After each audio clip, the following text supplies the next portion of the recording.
Olá pessoal, bem-vindos de novo no meu canal aqui no YouTube. Hoje a gente vai fazer aqui um tutorial sobre como utilizar corretamente o maçarico para corte, ok? Atendendo a pedidos aí, hoje a gente inicia essa nova série aqui de práticas, de corte e de soldagem. Então aqui nós temos um maçarico de corte padrão, um maçarico de gatilho, em que nós escolhemos um bico aqui de número 3. A gente sabe que o bico de corte é escolhido em função do gás que vai ser utilizado. Nesse caso aqui, nós estamos utilizando acetileno como nosso gás combustível, obviamente oxigênio como nosso gás comburente. E o bico é o 1502. O bico ele deve ser escolhido em função da espessura que será cortada. E isso é o fabricante que vai determinar. Por exemplo, esse bico aqui é um bico número 3 da fabricante Condor. Então nós temos aqui uma tabela, nessa tabela vai estar escrito aqui, que o bico número 3, tomara que dê para vocês verem aí, ele está indicando que ele corta de 6 a 10 milímetros de espessura. Isso é muito importante, tá? Então, revisando, o bico de corte é escolhido em função da espessura que será cortada. E, através da tabela de corte, que isso aqui a gente imprime através do site do fabricante, tá? Nós temos aqui as pressões de trabalho nas quais esse bico deve operar. E essas pressões não serão modificadas enquanto a gente estiver utilizando aquele bico. Lembrando que pressão é diferente de vazão, ok? Então, o bico é escolhido de acordo com a espessura a ser cortada. E as pressões tanto do oxigênio quanto do acetileno devem ser mantidas nos nossos manômetros ali. Então vamos lá, vamos proceder aqui à execução. Obviamente o bico já deve estar limpo, né? Depois eu faço outro vídeo tutorial como se faz a limpeza correta do bico. Mas vamos lá, estou com o cilindro tanto de oxigênio quanto o cilindro de acetileno, eles estão fechados, tá? As válvulas principais estão fechadas.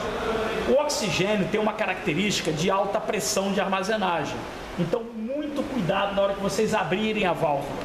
Nunca golpeiem a válvula de abertura do oxigênio. Por quê? Ele vai ser retido rapidamente pelo regulador aqui e pode haver um rompimento do regulador ou da válvula de segurança. Então, para a gente evitar esse tipo de incidente, que pode se tornar um acidente, a gente abre, sempre se retira a face daqui da frente e abre devagar. Abrir devagar. Nesse caso aqui, o primeiro manômetro, ele indica a pressão interna do cilindro. E o segundo manômetro, o segundo mostrador aqui, é que eu vou ajustar a minha pressão de trabalho. Vou vir aqui na minha tabela, a minha tabela aqui diz que o bico número 3, esses números aqui, 2, 3, 4, 6, 8, são números adimensionais, eles não significam milímetros ou polegadas, tá? Eles significam que o fabricante determinou que o número desse bico aqui é para uma determinada ou um determinado range de espessuras que podem ser cortadas por esse bico. Então vou verificar aqui o bico 3, o oxigênio eu tenho que trabalhar de 1,5 a 3 kg força por centímetro quadrado. Então vou vir aqui, e vou ajustar aqui, no meio termo. Vou ajustar para 2. Lembrando que sempre você deve olhar de frente para não ter o erro de paralaxe, beleza? Mas aqui eu tenho que fazer um ajuste de pressão dinâmica. O que significa isso? É a pressão com o oxigênio em movimento. Então o que eu tenho que fazer? Eu faço um pré-ajuste aqui, e se vocês repararem agora no zoom, quando eu liberar o oxigênio de corte, ele cai um pouquinho, tá vendo? Só que ele caiu muito pouquinho, então não vai comprometer. Vou abaixar um pouquinho aqui, olha lá, quando eu tiro, então sempre ajuste dinâmico. Agora eu vou promover o que? A abertura do acetileno. Vamos aqui para baixo, Abrir o acetileno tem bem menos pressão. Vou tirar aqui a minha pressão de acetileno. Ok. Olha lá. O acetileno, nesse caso aqui, ó, vou dar uma olhada na pressão de trabalho dele, ó. O bico número 3 eu tenho de 0,3 a 0,4, ou seja, 300 a 400 gramas por centímetro quadrado. Ó. Então vou vir aqui, ó, faço o ajuste ali, ó, 0,4, ó, vou botar em 0,4, ó, 0,4, e vou fazer o que? Vou abrir a válvula de acetileno. Notem que ele baixou. Vou pegar aqui, ó, e vou refazer o ajuste com a válvula aberta e fecho ele aqui, ó. Quando eu fecho, ele sobe lá.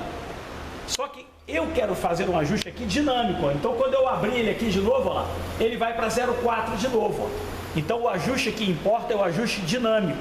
Ok, pessoal? Então a gente já viu, verificou como ajustar corretamente, como escolher o bico em função da espessura, como ajustar corretamente as pressões de trabalho, pressões dinâmicas, tanto do oxigênio e do acetileno. Agora vamos promover o acendimento da chama. O oxigênio e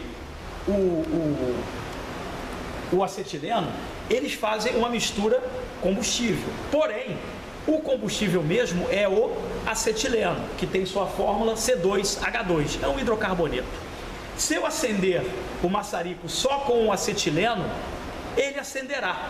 Porém, ele tem uma queima pobre, que o acetileno ele vai acender com 19, 20% do oxigênio da atmosfera.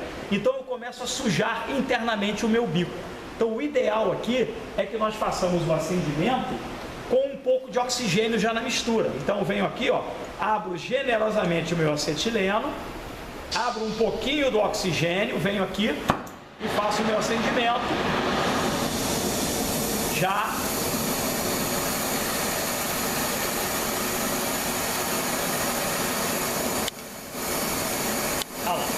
agora nós temos aqui, falando um pouco mais alto que tem o barulho do maçarico, nós temos aqui a condição de ajuste de chama.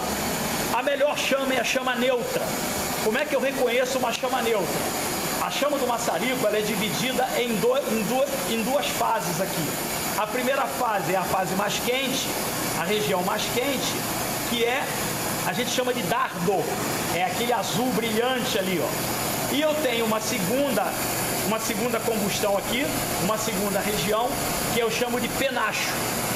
Para nós mantermos essa condição aqui, quando eu aciono o oxigênio de corte, ó, eu não posso ter alteração daquela condição ali, ou seja, chama neutra é quando eu tenho o meu dardo azul vivo e brilhante. A partir do momento em que eu abro maior quantidade de combustível, ó, eu começo a ter, ó, um comprimento, ele alonga o comprimento do meu dardo. Então aqui quer dizer que eu tenho uma chama carburante, ou uma chama que eu tenho mais acetileno do que oxigênio. Vou fechar de novo um pouquinho o meu acetileno aqui, ó. Olha lá, já tenho uma chama em que eu tenho o dardo vivo. Se eu tiver muito oxigênio na chama, ó, eu começo a ter o dardo azul opaco, ó. Perdeu o brilho, a chama começa a ficar soprando. Eu tenho uma chama oxidante, não é o ideal para corte. Retorno o oxigênio e agora é o ajuste dinâmico da chama. Como é que é o ajuste dinâmico da chama? Com o acetileno, com o oxigênio pressionado, ó, não pode haver mudança ali da chama, ó. Quando há mudança é porque eu estou em não conformidade. Então eu vou acionar, ó, o dardo se alonga. Então quem tem que diminuir um pouquinho o acetileno. Ó, diminuiu o acetileno. Condição normal, chama-se ajuste dinâmico de chama. Beleza? Outra coisa, quando eu aciono o oxigênio de corte, deve ser formado no interior da chama um canal escuro, quer dizer que o oxigênio de corte está passando por toda a chama, ó. Olha o canalzinho lá, ó. ajuste dinâmico de chama. E agora como é que eu desligo o maçarico? Como é que eu apago a chama corretamente? Eu aumento um pouquinho o oxigênio e fecho o acetileno e fecho o oxigênio. Ou seja, eu aqui ainda não tenho uma condição de segurança para entregar o equipamento. Eu preciso fazer o quê? Eu preciso sangrar os gases que estão na linha, que estão na mangueira, para entregar o meu equipamento para o outro turno, ou para uma outra equipe, né? Ou na hora do almoço, vou almoçar, eu tenho que deixar o meu equipamento em segurança. Então, o que eu faço aqui? Ó? Eu fecho, não mexo em nada dos ajustes aqui, ó. Eu fecho o oxigênio, fecho o acetileno, ó. Não mexi nas regulagens ali e vou abrir aqui, ó. Notem que quando eu abrir o oxigênio, ó, ele vai baixar ali, ó. Abaixou tudo. Venho aqui, ó, e retiro o parafuso, ó, que aciona um diafragma que libera o gás. Mesma coisa é o acetileno. Se vocês repararem ali, quando eu abrir a válvula aqui, ó, ele vai baixar as pressões ali, ó. Olha lá, baixou. Eu venho aqui, fecho aqui e libero aqui. Ou seja, o equipamento está entregue com segurança, ok? Espero que vocês tenham gostado do vídeo. Aproveitem isso na vida profissional de vocês, porque essa é a maneira correta de se iniciar, se ajustar, escolher corretamente o bico, ajustar as minhas pressões de trabalho através de ajuste dinâmico, ajustar a chama neutra com ajuste dinâmico de chama e depois entregar, ou seja, fechar todo o equipamento e entregar o equipamento em segurança. Ok, pessoal? Espero que vocês tenham gostado e até a próxima aula.